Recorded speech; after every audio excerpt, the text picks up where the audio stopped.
Catedral Diocesana de Xingu Altamira apresenta Em Missão. Olá, querido povo de Deus.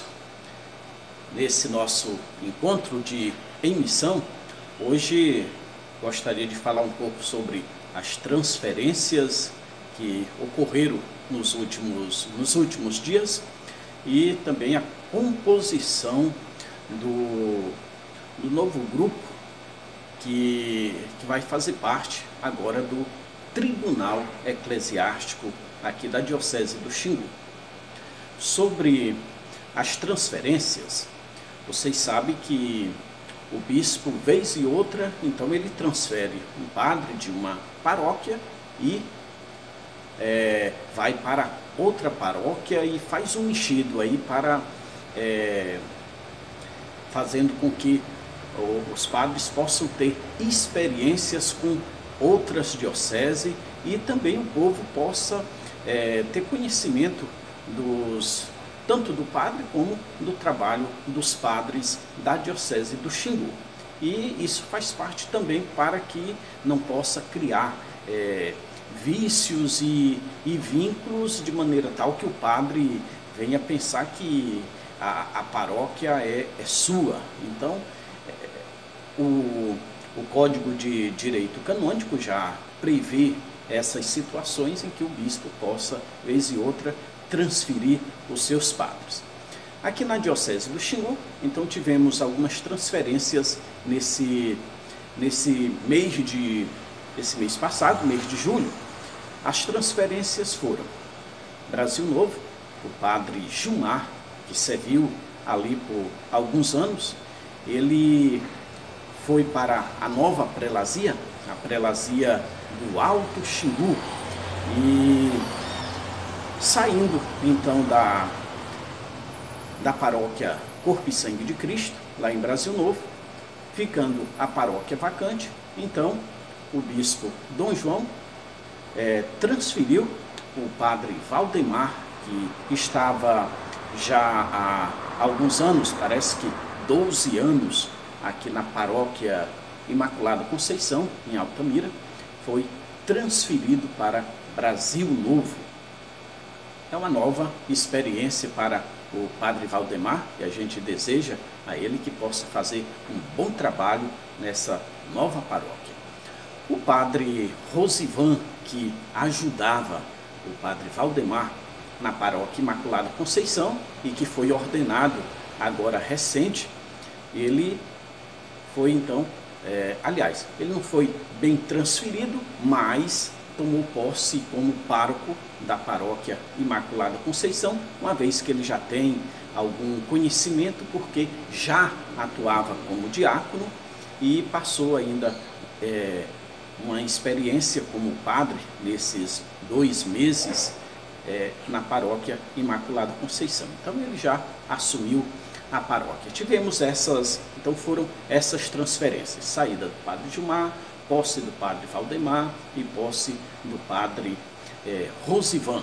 Também desejamos ao padre Rosivan, na Imaculada Conceição, um bom trabalho, que Deus possa abençoar a sua missão. A outra novidade agora recente, tivemos aqui na Cúria Diocesana, já que o Tribunal Eclesiástico da Diocese, que foi criado há alguns anos, aliás, tem uns 2 anos, ele foi criado aqui na nossa Diocese, mas foi montado uma equipe e a equipe depois teve que ser desmontada porque saiu o padre Lucas, que era aquele que coordenava, e os outros integrantes que faziam parte moram distante. Então, agora com a vinda, no ano passado, do padre Arnaldo, ele que já atuava na sua terra nesse campo do Tribunal Eclesiástico, então a Diocese agora do Xingu convidou ele, já tem mais de 6 meses aqui na nossa diocese, e ele então assumiu, junto com mais 4 pessoas, a composição do Tribunal Eclesiástico. As pessoas que fazem parte do Tribunal Eclesiástico tem um leigo, que é o Enio, uma irmã, que é a irmã Terezinha Brito, mais o padre Célio, um diácono que já está de ordenação marcada, que é o diácono Jefferson, que está com ordenação marcada para o dia 12 de dezembro, e o padre Arnaldo. Então, são 5 pessoas que compõem o Tribunal Eclesiástico da Diocese do Xingu. De repente você pergunta, o que é isso mesmo, Tribunal Eclesiástico? Esse tribunal, ele foi fundado, né? E a missão que compõe a esse tribunal diz respeito às questões de casamentos.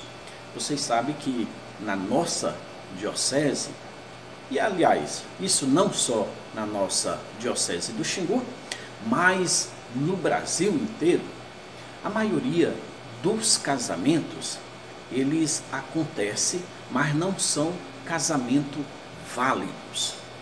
Aí de repente você começa a perguntar, e tem diferença entre casamento válido e não válido? Aí tem diferença, porque o casamento pode acontecer, tem a cerimônia, faz toda aquela festa, né?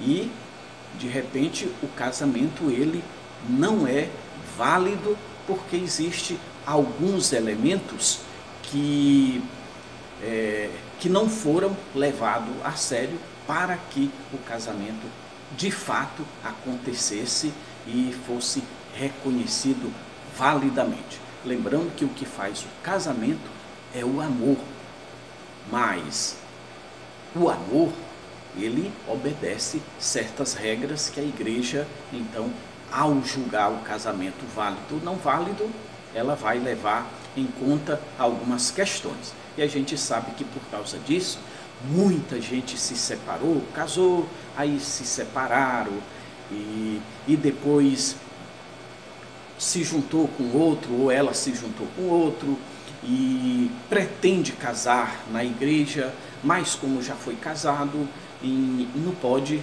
casar novamente, porque a igreja, para ela, só existe um casamento, não existe 2 casamentos, ou seja, a pessoa casar de novo. Por esse fato, então, a igreja, mesmo tendo acontecido isso, ela vai, aí é que vem a missão do Tribunal Eclesiástico, vai fazer um julgamento, vai olhar a história de cada um, e aí nesse caso, você que já foi casado, vai procurar esse Tribunal Eclesiástico para resolver as suas pendências matrimoniais. Isso no caso daqueles que já casaram e se separaram e a mulher ou o homem já vive com outra, pretende casar. Então, essa situação pode ser resolvida aqui na diocese. Antes era uma burocracia, porque você levava às vezes anos, 2, 3, 5 anos, porque dependia de fora. Dependia às vezes de Roma ou lá de Belém, e agora o Papa Francisco ele facilitou um pouco essa questão, porque incumbiu de cada diocese dela mesma decidir sobre essa questão, a não seja que seja uma questão muito mais melindrosa e que exige que se mande para outra instância. Então, lembrando, a igreja tem o Tribunal Eclesiástico aqui na diocese, que pode ser agora julgado essas questões matrimoniais, de separações, com essa nova equipe que foi composta, que a gente já falou. Olha, a igreja caminha e nesse tempo de pandemia muitas situações têm mudado. A gente está ainda organizando várias situações e com certeza ainda até o final do ano a igreja vai fazer algumas mexidas, e entre essas mexidas, essas organizações, para que possa servir melhor o nosso povo católico, o nosso povo cristão. Louvado seja Deus, que Deus nos abençoe, em nome do Pai, do Filho e do Espírito Santo. Amém. Abraço a todos vocês.